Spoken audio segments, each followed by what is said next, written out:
Hello everyone, स्वागत है आप सभी का ऑल एग्जाम ट्रिक्स में। मैं आपका इकोनॉमिक्स मेंटर स्वागत करता हूं। सो गाइस, हम लोग डिस्कस करने वाले हैं, जैसा कि आप सभी लोग जान रहे हैं और देख रहे हैं, लगातार हम लोगों का जो डिस्कशन चल रहा है वो चल रहा है बजट।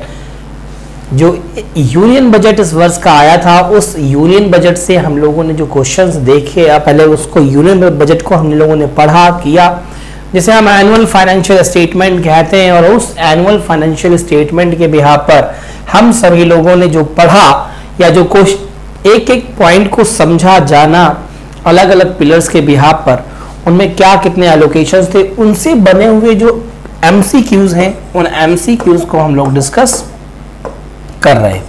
तो आज जो हम लोगों को एमसीक्यू डिस्कस करना है, हम ऑलरेडी 25 एमसीक्यू डिस्कस कर चुके हैं।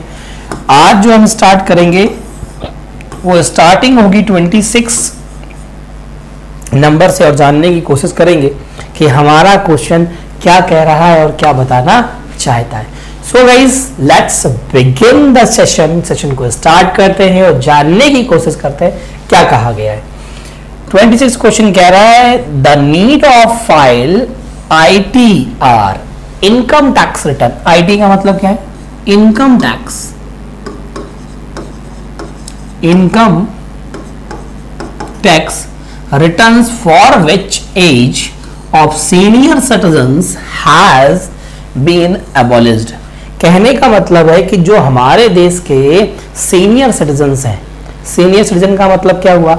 ऐसे नागरिक जो हमारे देश के 75 वर्ष से ऊपर के हैं। सीनियर सिटीजन, एक तो सिटीजन, सीनियर सिटीजन कौन हो गया भाई? जो 75 ईयर से ऊपर का है, उस व्यक्ति को इनकम टैक्स रिटर्न फाइल करने की कोई आवश्यकता नहीं। It means no need. It means what? No need. ये बात ध्यान रखिएगा, ठीक है। चलिए आगे बढ़ेंगे और जानने की कोशिश करेंगे, पहचानने की कोशिश करेंगे अगला क्वेश्चन क्या कह रहा है। चलिए अगला क्वेश्चन हम लोगों का ये रहा आप सभी की स्क्रीन पर। क्वेश्चन कह रहा है my guys, my dear all, question क्या कह रहा है समझते हैं।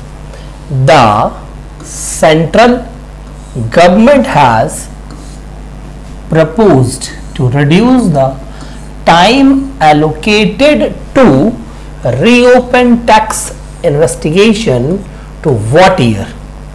मतलब कहने का कि जो tax proposed to reduce time को क्या किया गया है? रिड्यूस किया गया है। मतलब कहने का कम किया गया है। Time allocated to reopen tax investigation, जो टैक्स इन्वेस्टिगेशन है, अगर उसको करना हो तो उसके लिए टाइम क्या किया गया है? कम किया गया है। क्या? 3 years वर्सेस 6 years। पहले ये 6 वर्ष का टाइम हुआ करता था, अब इस टाइम को घटा करके कितना कर दिया गया है? 3 वर्ष कर दिया गया है। अगर टैक्स से संबंधित कोई इन्वेस्टिगेशन करना है, उसके लिए जो रीओपनिंग होगी, that is what? that is 6 years से घटा के उसको कितना कर दिया? 3 years किया गया है। बढ़ते हैं आगे और जानने की कोशिश करेंगे अगला क्वेश्चन क्या कह रहा है हम सभी की स्क्रीन पर। फाइनेंस मिनिस्टर, FM का मतलब क्या है? Finance minister has announced to protect whom from double taxation. किसके ऊपर डबल टैक्सेशन की बात बोली जा रही है? Foreigner, NRI, Indian citizen, all of the above. तो हमारा आंसर होगा NRIs के ऊपर डबल टैक्सेशन की बात क्या की गई है? अनाउंस की गई है। चलिए अगला क्या कह रहा है वो भी समझते हैं क्वेश्चन। हाउ मैनी न्यू सैनिक स्कूल्स, कितने नए सैनिक स्कूल विल बी सेटअप स्थापित किए जाएंगे in partnership with NGO, private schools and states. मतलब कहने का भारत में जो सैनिक स्कूल बनेंगे, इन सैनिक स्कूलों को पार्टनरशिप में बनाए जाने की बात कही गई है। पार्टनरशिप में बनाए जाने की बात कही गई। कौन कौन से पार्टनरशिप? एनजीओ, दूसरा कौन सा?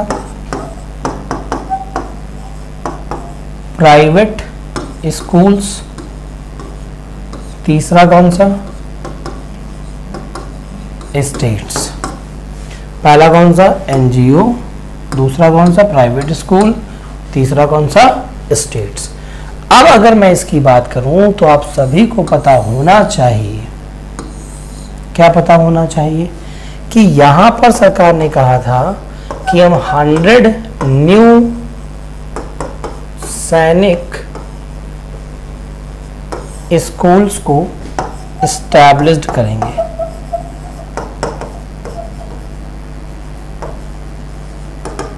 ठीक, किसके अंतर्गत? National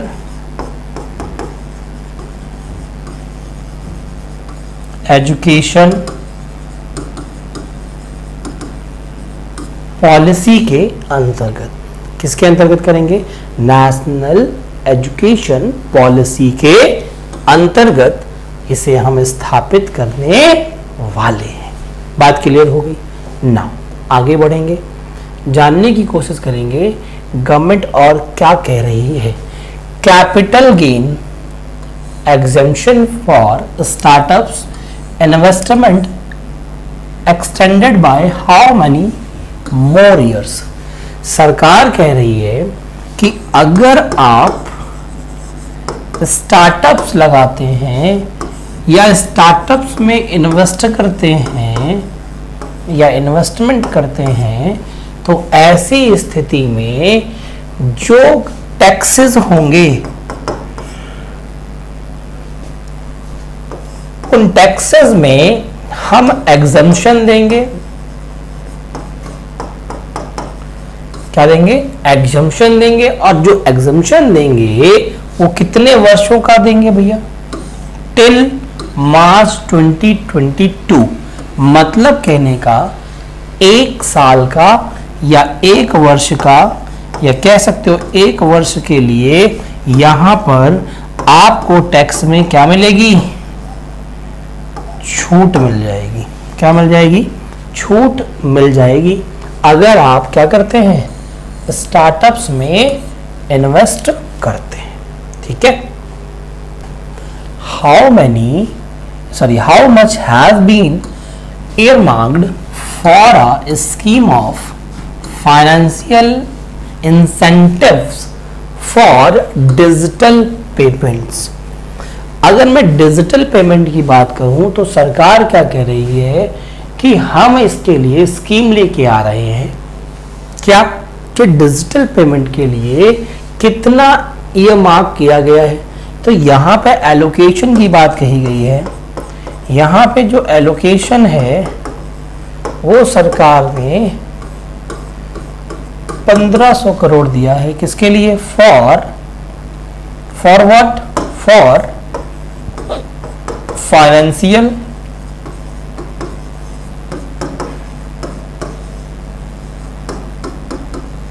incentive for digital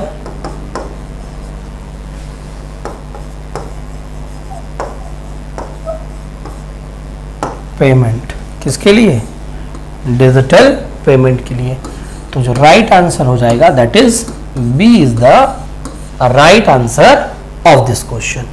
so guys बढ़ेंगे आगे, जानने की कोशिश करेंगे अगले क्वेश्चन को कि अगला क्वेश्चन हमारा क्या कह रहा है। अगला क्वेश्चन कह रहा है NIP। क्या कह रहा है? NIP जो नेशनल पाइपलाइन प्रोजेक्ट है उसे एक्सपेंड किया जाएगा टू हाउ मैनी प्रोजेक्ट्स।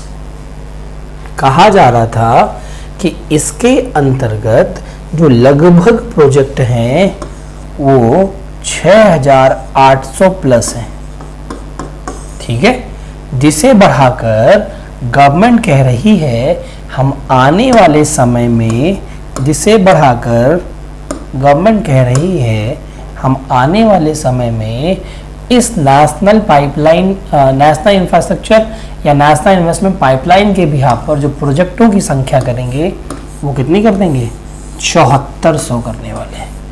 अब देखिए, आप यहाँ देख पा रहे होंगे, यहाँ पर ये जो प्रोजेक्ट शो कर रहा है, एनर्जी में कितना करेंगे, रूरल में कितना करेंगे, अर्बन में कितना होगा, रेलवेज में कितना होगा और अदर्स में कितना होगा। तो कहा जा रहा है कि जो एनर्जी होगी उसमें हम खर्च करने वाले हैं लगभग 24% का, जो रोड्स होंगे उसमें हम खर्च करने वाले हैं लगभग 18% का, जो आपके अर्बन एरियाज हैं वहाँ 17% का, रेलवेज के लिए 12% का और अदर्स के लिए हम लोग 29% एक्सपेंडिचर करेंगे। NIP project pipeline expanded to 7400 projects, ये बात ध्यान रखिएगा, ठीक है, कि सरकार ने डीजल पर और कहते हैं पेट्रोल पर कितना सेस इंपोज किया है। Government has proposed how much farm cess on petrol and diesel. सरकार ने कहा है पेट्रोल पर जो सेस लगेगा वो 2.5 रुपीज होगा पर लीटर, और जो डीजल पर लगेगा वो जो सेस होगा वो कितना होगा, 4 रुपीज पर लीटर होगा। ये पर लीटर होगा, इस बात को आप ध्यान रखेंगे, ठीक है, इस बात को आप ध्यान रखेंगे। बताइए, ये बात क्लियर हो गई सभी बच्चों को, यस और नो? तो यहाँ पर जो राइट आंसर होगा वो क्या हो जाएगा, बी हो जाएगा। अब सेस क्या है, सेस का मतलब है टैक्स ऑन टैक्स, जो टैक्स के ऊपर टैक्स लगता है उसे हम सेस कहते हैं। अगला कह रहा है what has been the change in, IT का मतलब है income tax slab. Income tax की जो स्लैब है इसमें क्या चेंजेस आपको देखने को मिले। Tax exemption up to 2 lakh, tax exemption up to 4 lakh, 6 lakh, no change in tax slab. बिल्कुल सही बात है, no change in tax slab. जो टैक्स स्लैब पिछले वर्ष थी वही टैक्स स्लैब आज भी है, उसमें कोई बदलाव नहीं किया गया है। 5 लाख रुपए आपका एग्जम्प्टेड था, 5 लाख तक की इनकम अप टू 5 लाख जो था वो कैसा था, एग्जम्प्टेड था, उस पर कोई टैक्स नहीं था, वो अभी भी एग्जम्पशंस या एग्जम्पशंस हैं। चलिए आगे बढ़ेंगे और जानने की कोशिश होगी हम सभी के कि अगला क्वेश्चन क्या कह रहा है, समझने का प्रयास करते हैं। How much of agri infra cess has been imposed on alcoholic products. जो अल्कोहलिक प्रोडक्ट्स हैं या जो अल्कोहलिक बेवरेज हैं उनके ऊपर कितना लगेगा, आप प्रोडक्ट्स कह सकते हैं यहाँ पे। तो बेसिकली यहाँ पर एग्री इंफ्रास्ट्रक्चर या इंफ्रा जो सेस लगाया जा रहा है, एग्री का मतलब it is related to agriculture.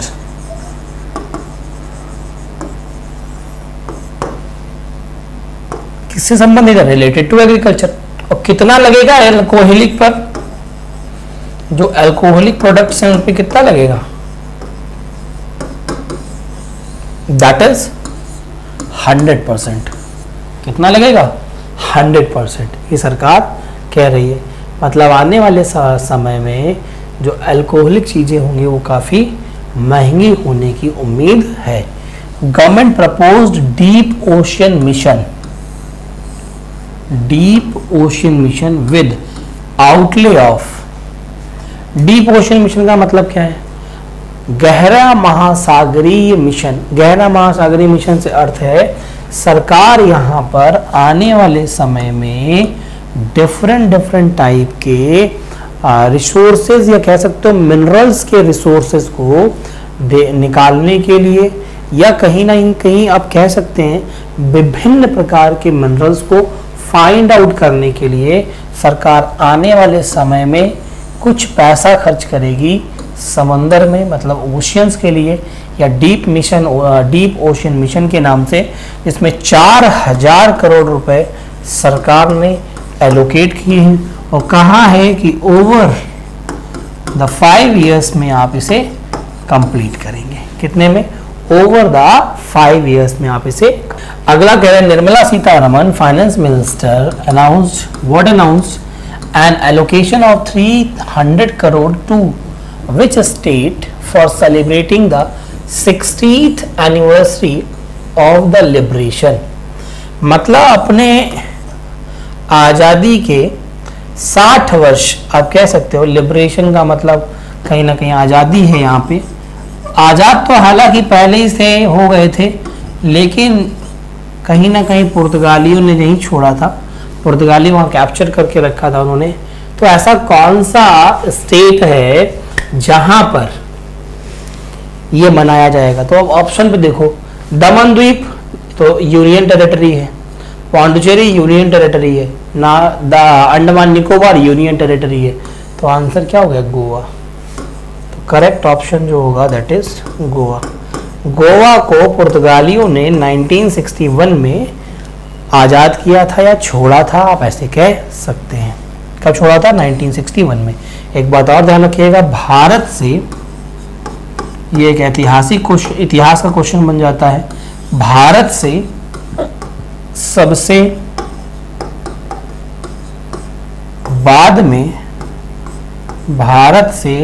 बाद में जाने वाले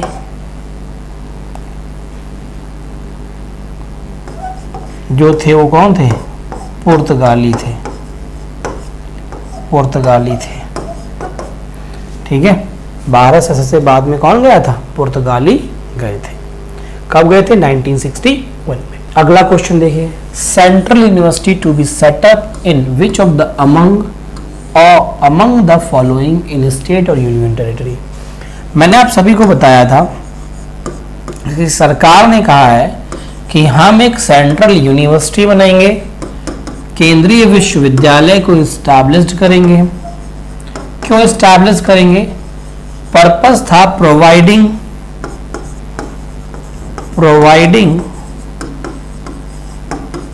higher education to the people. जो लोग हैं उनको क्या? हायर एजुकेशन प्रदान करना। तो कहाँ खोली जाएगी? ये भी हमने बताया था, लद्दाख में खोलेंगे। और लद्दाख में कहाँ खोलेंगे? लेह में। तो ऑप्शन हम सभी के पास में है, that is B is the right answer of the question. ठीक है, चलिए आगे बढ़ते हैं और जानने की कोशिश करते हैं, समझने का प्रयास। सरकार क्या करिए? Fourth coming census could be India's first digital census. How much has been allocated to this? सरकार ने ये कहा है कि भारत में होने वाली पहली डिजिटल जनगणना के लिए हम जो अमाउंट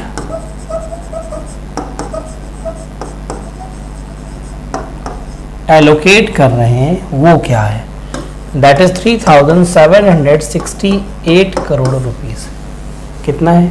3768 करोड़ रुपीस। ये वो अमाउंट है जो सरकार यहाँ पर एलोकेट करेगी। अब मैं आपको बता दूं, भारत में जो पहली डिजिटल जनगणना हो रही है ये आज़ादी के बाद की, अगर मैं बात करूं, आफ्टर इंडिपेंडेंस, तो कहते हैं आज़ादी के बाद ये, अगर मैं बात करूं आप सभी प्यारे बच्चों से, तो आपको ध्यान रखिएगा ये 8वीं या 8th डेकेडल सेंसस है। आज़ादी के बाद ये 8वीं दशकीय जनगणना है। अब आप कहें कि सर ओवरऑल अगर बता दीजिए, तो ओवरऑल ये 16वीं जनगणना है। ओवरऑल फ्रॉम 1872 से आने वाले जब 2021-22 में जो जनगणना होगी वहां तक, ठीक। तो सरकार ने कितना पैसा दिया है?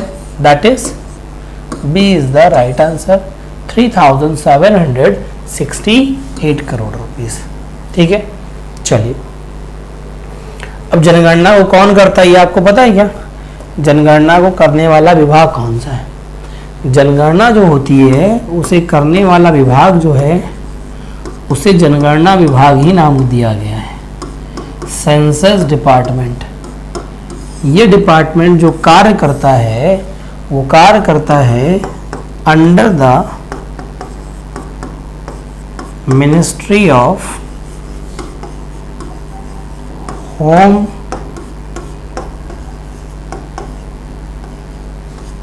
अफेयर्स। किसमें काम करता है? Under the ministry of home affairs. Ministry of home affairs के अंतर्गत ये कार्य करता है। बात क्लियर हो गई? चलिए आगे बढ़ेंगे और जानने की कोशिश करेंगे।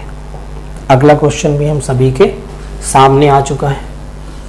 Finance minister announced ₹1000 crore for T worker for which state?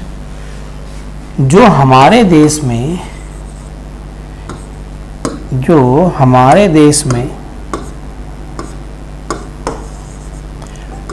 T workers हैं। टी वर्कर्स का मतलब है चाय का काम करते हैं या चाय के क्षेत्र में काम करते हैं। अब चाय कहाँ होती है आप सभी लोग बहुत अच्छे से जानते हैं, बंगाल और असम। बोलो हाँ या ना? यहाँ पर टी वर्कर्स को सरकार कह रही है कि हम इन दो राज्यों को 1000 करोड़ रुपए देंगे। कितना पैसा देंगे? 1000 करोड़ रुपया देंगे। For the purpose of what? For the purpose of what भैया? 1000 करोड़ रुपए जो देंगे वो देंगे डेवलपमेंट ऑफ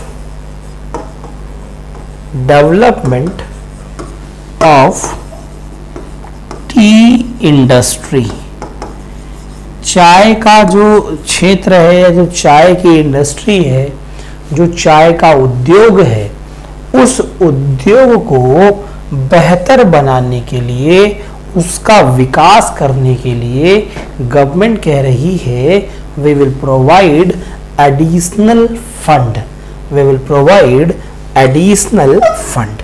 बात क्लियर हो गई? तो किस राज्य को दिया जाएगा? असम को और पश्चिम बंगाल को। ठीक, अगला पॉइंट क्या है? अगला क्वेश्चन क्या बन रहा है? How many schools to be qualitatively strengthened under the national education policy? मैं आप सभी को बता दूं, सरकार ने अनाउंस किया है नेशनल एजुकेशन पॉलिसी के अंतर्गत, किसके अंतर्गत? नेशनल एजुकेशन पॉलिसी के अंतर्गत सरकार कह रही है क्वालिटेटिवली स्ट्रेंथ्ड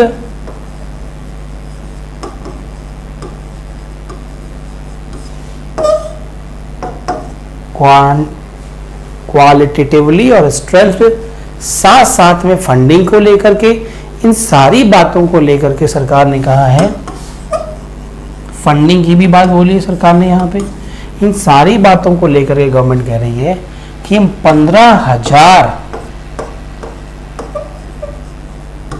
स्कूल्स को इसके अंतर्गत लाएंगे।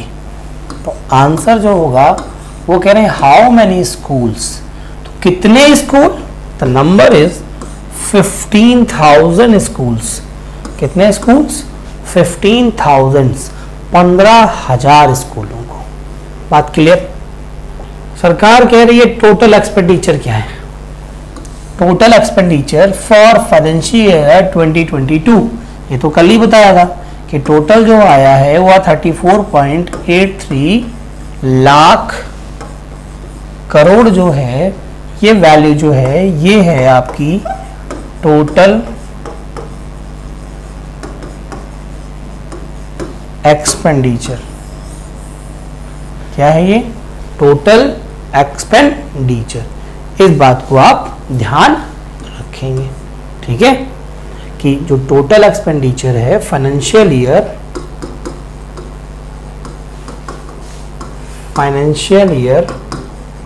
2022 तक वो कितना रहेगा?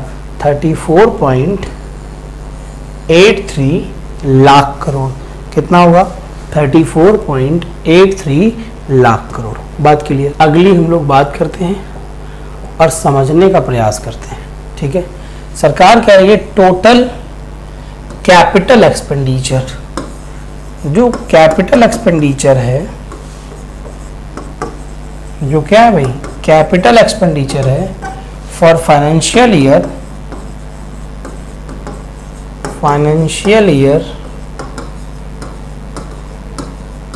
2022 का, इसकी अगर मैं बात करूं तो ये है आपका 5.54 लाख करोड़। कितना है? बोलिए। 5.54 लाख करोड़। तो B is the right answer of the question, ठीक है। चलिए अगला बढ़ेंगे। कह रहा है how many income tax return filed in 2020। मतलब कहने का इनकम टैक्स रिटर्न कितने लोगों ने filers increased to this in 2020 from 3.31 crore in 2014। मतलब यहाँ जो कंपैरिजन किया गया है वो किया गया है कि 2014 में जो इनकम टैक्स फाइल करने वाले लोग थे, ठीक है, उनकी संख्या 3.31 करोड़ थी, जबकि 2020 में इनकम टैक्स को फाइल करने वालों की संख्या 6.48 करोड़ हो गई। मतलब लगभग 2 गुने हो गए। कितने हो गए? यहां से यहां अगर आप देखें तो लगभग 2 टाइम्स हो गए, या आप कह सकते हैं दूसरे शब्दों में डबल हो गए इनकम टैक्स फिलर करने वाले। तो यहां आंसर क्या हो जाएगा भाई? 6.48 करोड़। अगली बात करते हैं भाई। अगला क्वेश्चन क्या कह रहे हैं? क्वेश्चन कह रहा है how much the defence budget for 2022। Defence को गवर्नमेंट ने कितना बजट दिया है? 4,78,000 करोड़ रुपए सरकार ने दिए हैं। गवर्नमेंट क्या कर रही है? 4,78,195 करोड़ फ्रॉम 4,71,378 करोड़। सरकार ने इतने से इतना कर दिया है, मतलब कुछ बढ़ा दिया है। अगर आप इसको और उसको फिगर को देखेंगे तो लगभग you got the difference of approximately 7,000 crore के आसपास का आपको डिफरेंस देखने को मिलेगा, ठीक है। How many farmers are registered on e NAM. कितने फार्मर्स ई नाम मार्केट से रजिस्टर्ड हो गए? ई नाम क्या था? आपको बताया था। ई नाम का मतलब है electronic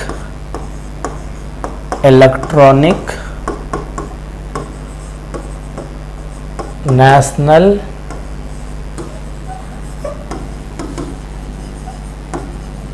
agriculture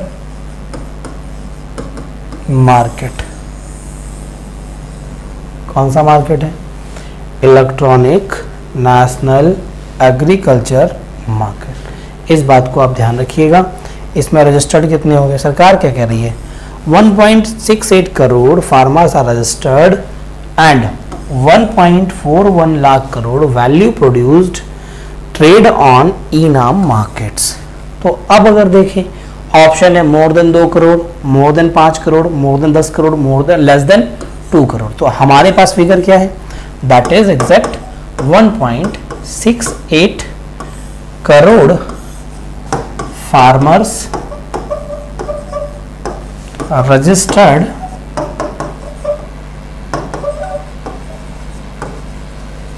under the what? E NAM, या आप कहिए इलेक्ट्रॉनिक नेशनल एग्रीकल्चर मार्केट। क्या है ये? ये बेसिकली एक ऑनलाइन पोर्टल है जहां से एग्रीकल्चर प्रोडक्ट्स की, एग्रीकल्चर प्रोडक्ट की हम क्या करेंगे? बोले जल्दी से। ट्रेडिंग करेंगे। क्या करेंगे? ट्रेडिंग करेंगे। इस बात को ध्यान रखिएगा। गवर्नमेंट करिए 1000 more mandis to be integrated with e NAM. आने वाले समय में 1000 से ज्यादा मंडीज को ई नाम से कनेक्ट करने की बात कही गई है। तो यहां जो था वो आपको बता दिया गया कि ई नाम में अभी रजिस्टर्ड जो लोग फार्मर्स हैं उनकी संख्या लेस देन 2 करोड़ है या 1.68 करोड़ ऐसे पीपल हैं। अगली बात करते हैं। How much is the revenue and capital receipt for financial year 2022। तो अगर मैं बात करूं रेवेन्यू रिसिप्ट की, किसकी बात करूं? रेवेन्यू रिसिप्ट की, तो ये जो आई है वो है 70.9 लाख करोड़। और अगर मैं बात करूं कैपिटल रिसिप्ट की, किसकी बात करूं? कैपिटल रिसिप्ट की, तो ये है आपकी 16.9 लाख करोड़। तो ये बात ध्यान रखिए, कैपिटल रिसिप्ट अलग है, रेवेन्यू रिसिप्ट अलग है, पर दोनों ही जो हैं ये फाइनेंशियल ईयर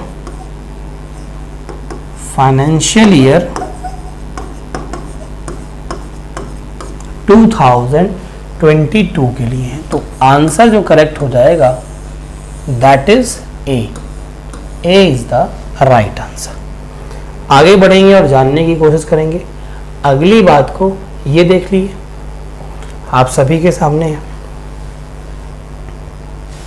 ये 2019-20 का एक्चुअल है, आप देख पा रहे होंगे।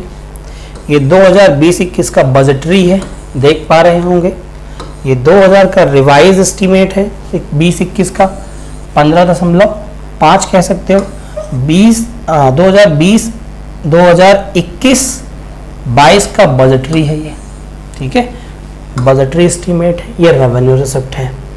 अब अगर मैं बात करूं यहाँ पे 20-21 का 2019-20 का एक्चुअल है, ये बजटरी है 20-21 का। ये 20-21 का क्या है? बोलो भाई, बजटरी है। ये रिवाइज्ड है 20-21 का और ये बजटरी है 20-21-22 का।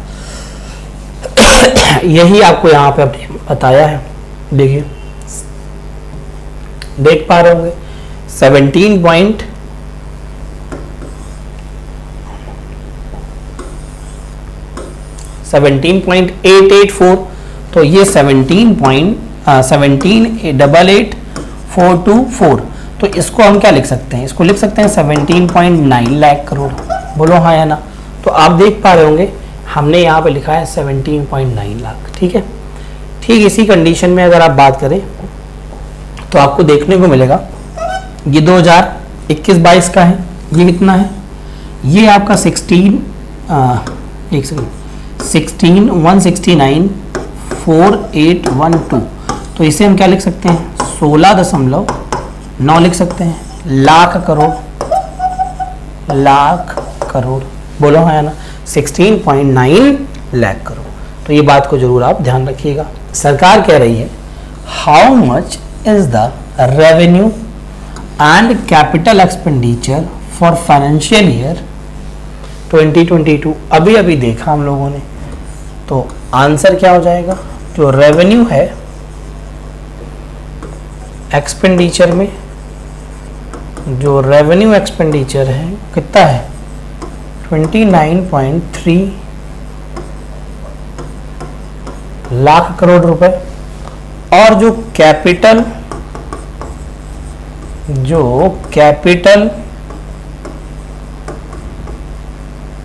एक्सपेंडिचर है जो कि 5.5 लाख करोड़ रुपए है, किसके लिए है, ये है फाइनेंशियल ईयर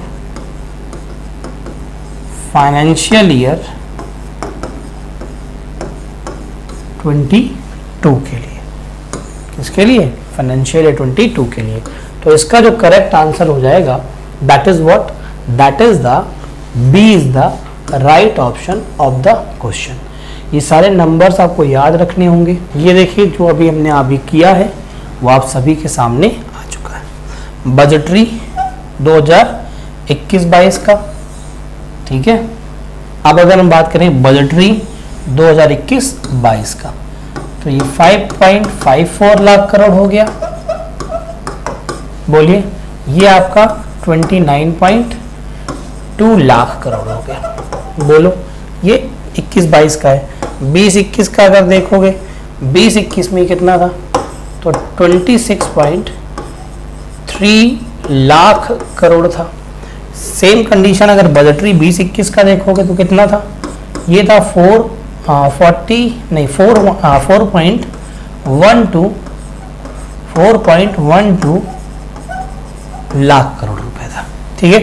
तो 20-21 का भी देख लिया और 21-22 का भी देख लिया। तो अगर आपसे पूछेगा 20-21 का तो आप बता देंगे बजटरी, पूछेगा आपसे 21-22 का तो आप 21-22 का भी बता देंगे, ठीक है। ये आपका कैपिटल रहा और ये आपका रेवेन्यू रहा। बात क्लियर? चलिए आगे बढ़ते हैं और जानने की कोशिश करेंगे अगले पॉइंट को। क्या कह रहे हैं, which among the following is the biggest source of the revenue for the government in 2020-22। सबसे बड़ा बिगेस्ट सोर्स क्या था, source of revenue of government for financial year 2022 के लिए जो सबसे बड़ा सोर्स रहा है गवर्नमेंट का, वो क्या रहा है रेवेन्यू का, वो रहा है माय डियर जीएसटी। इसका मतलब है गुड्स एंड सर्विसेज टैक्स। क्या रहा है, गुड्स एंड सर्विसेज टैक्स, जिसे हम कहते हैं वस्तु एवं सेवा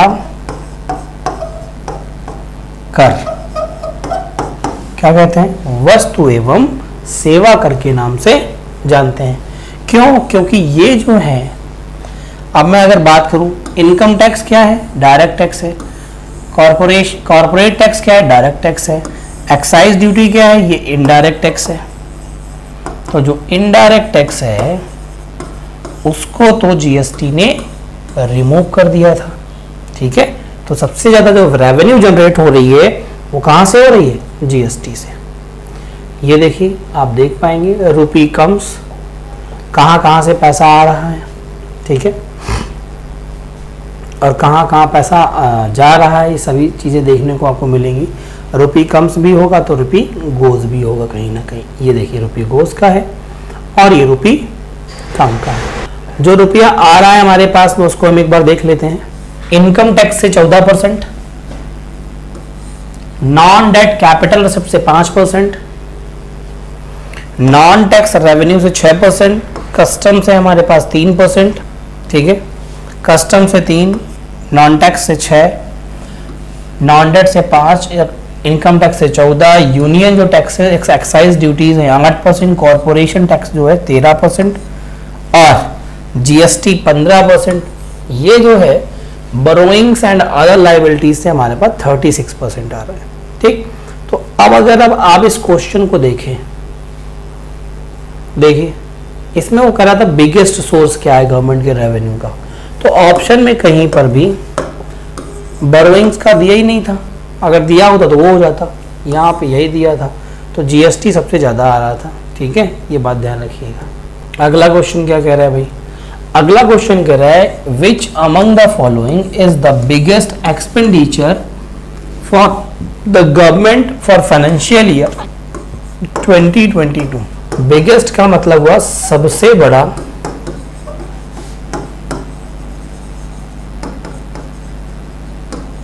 जो एक्सपेंडिचर है गवर्नमेंट का, क्या हमने कहा सबसे बड़ा जो गवर्नमेंट का एक्सपेंडिचर है, अगर मैं उसकी बात करता हूं आपसे तो वो क्या है, तो सबसे बड़ा एक्सपेंडिचर है इंटरेस्ट पेमेंट।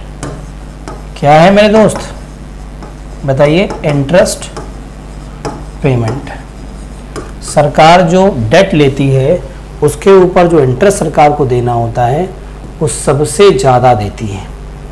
यहां से आप देख पाएंगे,